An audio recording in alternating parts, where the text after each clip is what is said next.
Michelle Anderson was jealous of her sister and sister-in-law, and she was tired of her parents pestering her about rent.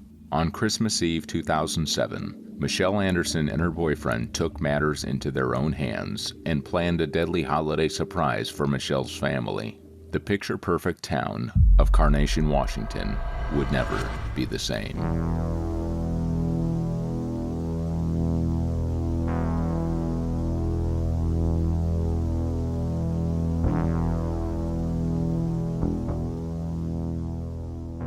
Carnation, Washington is a picture-perfect small town nestled in the valley of the Cascade Mountains just outside Seattle. Approximately 1.1 square miles of land make up the community, home to over 2,000 people. As one of the most productive agricultural areas in the Northwest, Carnation is located between the Tolt and Snoqualmie rivers. There are a number of quaint boutiques and restaurants in downtown Carnation, but big box stores like Walmart are over 10 miles away. Unlike most other towns in the area, Carnation only has a single grocery store and a single gas station. The Camlin Medieval Village, a museum about medieval English times, is just one of the many interesting attractions visitors can enjoy during their stay in the area. Founded in the 1980s, the museum has had a long history.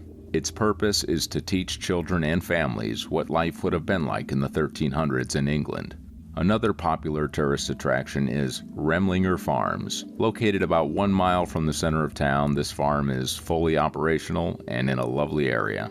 Children can take part in the amusement park rides at Remlinger Farms, and families can enjoy local foods at Remlinger Farms. According to AreaVibes.com, the crime rate in Carnation, Washington is 44% lower than the country's average. The number of violent crimes has fallen nearly 90%. Compared with the national level, property crimes are down 35%. There was a time when Carnation, Washington seemed to be one of the safest places to live in the country. At least that was the case until Christmas Eve of 2007. The Anderson family discovered that despite living in the supposedly safe town of Carnation, evil lurked close to home. Judy and Wayne Anderson had 3 children, Mary, Scott, and Michelle. Wayne adopted and raised Mary as his daughter, even though she was Judy's child from a previous relationship. She lived with her son in Black Diamond, a town about 25 miles away from Carnation. Wayne worked as an engineer for Boeing in Washington, the state's largest private employer. For many years, Judy worked at the post office in her community. They had been happily married for over 30 years. By the time Christmas 2007 rolled around, Scott was 32 years old and married. He and his wife Erica had 2 children, Olivia, 5, and Nathan, 3. Their daughter Mary had moved out long ago, and Michelle, 29, lived with her boyfriend, Joseph McEnroe, 29, on Judy and Wayne's property in a trailer. Having worked hard and raised their family, Judy and Wayne were looking forward to retirement. Wayne looked forward to spending more time on his passions. Fishing and working on cars were 2 of his favorite pastimes. Like every family, the Andersons had their disputes, but they never turned into anything serious. Judy and Wayne fought over money and pressed Michelle and Joseph to start paying rent. Christmas 2007 was going to be spent at Judy and Wayne's house in Carnation. Mary Anderson and her son were supposed to go to Carnation to spend Christmas Eve with her family. However, her son fell ill, and they decided to stay home. The family home was beautifully decorated for Christmas Eve that year, with blinking lights and presents were scattered underneath the tree. Judy had put a roast in the oven, and its smell emitted throughout the house. As Judy and Wayne waited for the arrival of their grandchildren, Olivia and Nathan, Judy wrapped the last few presents. Wayne enjoyed watching his favorite Christmas movie on the couch, as he deserved it after working so hard for Boeing for decades. He and Judy looked forward to spending the day with their children and grandchildren. Michelle and Joseph cleaned their house after killing Michelle's parents and dragging their bodies outside. Scott and his family were soon going to be there, so they made sure there was no sign of blood or any indication of a crime. As a special Christmas surprise, Michelle wanted to keep her brother's wife and children in the dark about what she and Joseph had planned for them. Scott and his wife Erica arrived at his parents' house 1 hour after they were murdered. Although Wayne and Judy were absent, nothing seemed amiss to Scott and Erica. As Scott and his family eagerly awaited for Judy's delicious roast, his sister killed him. She shot her brother 4 times. When Michelle shot Scott, Joseph shot Erica. Despite her injuries, Erica called 911. Before the phone call was disconnected, the dispatcher heard what sounded like a party. A furious Joseph ripped the batteries from Erica's phone and smashed it.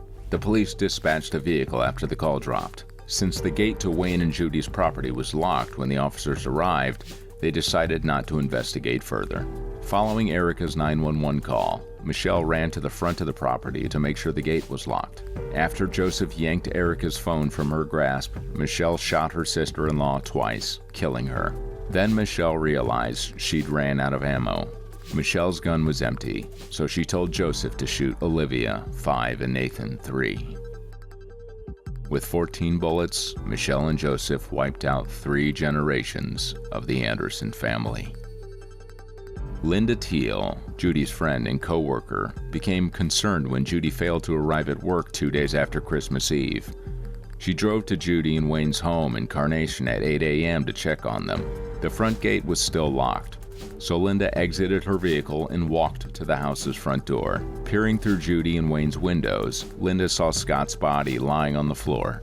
Initially, Linda thought he had carbon monoxide poisoning, but then she spotted blood. When Linda walked inside, she found Erica and 3-year-old Nathan's bodies near Scott's. There was blood on them from what appeared to be gunshot wounds. When Linda couldn't find her phone, she ran into Judy and Wayne's room to call 911 on their landline. While Linda spoke to the dispatcher, she mentioned that Judy and her daughter Michelle, who lived on the property, had been arguing over money. Linda worried that Michelle and possibly her boyfriend Joseph was involved in the killings. Emergency services arrived 30 minutes after Linda called the dispatcher. Linda wondered if Michelle was in Wayne and Judy's house with her the entire time. She feared she was stuck inside with the murderer. Law enforcement arrived on the scene at 9:30 a.m. and found Olivia's body crouched behind her mother and little brother. It was evident to the officers that Scott, Erica, Nathan, and Olivia had all been shot in the head. Officers searched the property surrounding the house when they came across a shed. Upon opening the shed, officers discovered the dead bodies of Judy and Wayne. 3 hours after the police arrived, Michelle and Joseph returned to Wayne and Judy's house. Police officers were immediately suspicious. They didn't seem alarmed by the police cars surrounding Michelle's parents' home. Michelle and Joseph also didn't inquire about how Wayne and Judy were. After noticing Michelle and Joseph's reaction to the police presence, officers began questioning them. Michelle told the officers that she and Joseph were driving to Las Vegas together. They were on their way to get married. She agreed to give a recorded statement to authorities. During her statement, Michelle explained that Christmas Eve was the last time she saw her parents. After the police asked Michelle why she thought they were at her parents' house, she broke down in tears and started to confess. Michelle asked them not to blame Joe and said, "As soon as I shot the gun, I felt so bad. Like, what the hell have I done? I'm a monster." In detail, Michelle described how she and Joe murdered her mother and father on Christmas Eve. She then outlined how she and Joe meticulously cleaned the house and concealed Wayne and Judy's bodies. When her brother and his family arrived, Michelle did not want them to know what had happened. When she told the police she killed her parents because they wanted her to pay rent and pay for utilities, which was very unreasonable of them. In addition, she said her brother Scott owed her money, but her parents did not support her and took his side. A detective asked Michelle why her niece and nephew had to die, and Michelle explained that seeing what had happened to their parents would traumatize them for life, although Joseph told the officers who questioned him that he and Michelle killed Olivia and Nathan so they couldn't turn them in. When asked how long she had planned the murders, Michelle replied that she had decided that she would commit the murders 2 weeks ago. She asked Joseph for help with the killing. They were each charged with 6 counts of aggravated murder on December 28th. As a result of their arrest, they had to postpone their wedding. Mary, Wayne, and Judy Anderson's other daughter, and Scott's sister, was in the courtroom in January 2008 when Michelle and Joseph pleaded not guilty. After her arrest, Michelle called a local news station from prison and said she wanted the death penalty. According to Michelle, Her defense attorneys and the legal system prevented her from changing her plea in court. She informed the Seattle Times that several doctors had evaluated her and determined she was competent to stand trial. Michelle, however, was upset because her lawyers were trying to force her into accepting life in prison. Michelle and Joseph's court costs cost Washington taxpayers nearly $7 million. Although Michelle and Joseph confessed to the murders, the legal proceedings took years, raising considerable expenses. Almost 7 years after Michelle and Joseph murdered 6 members of her family, jury selection began for Joseph's trial. Prosecutors presented the same blood-stained furniture from Wayne and Judy Anderson's living room where Scott, Erica, and their children were killed. They decided it would be easier to explain how the murders occurred if the furniture was arranged to scale.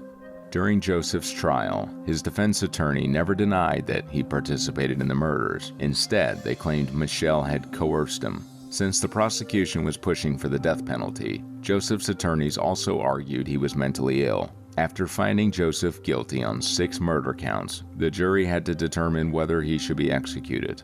In the penalty phase of his trial, Joseph claimed that in his mind he was protecting Michelle from her family. He didn't know what he was doing was wrong.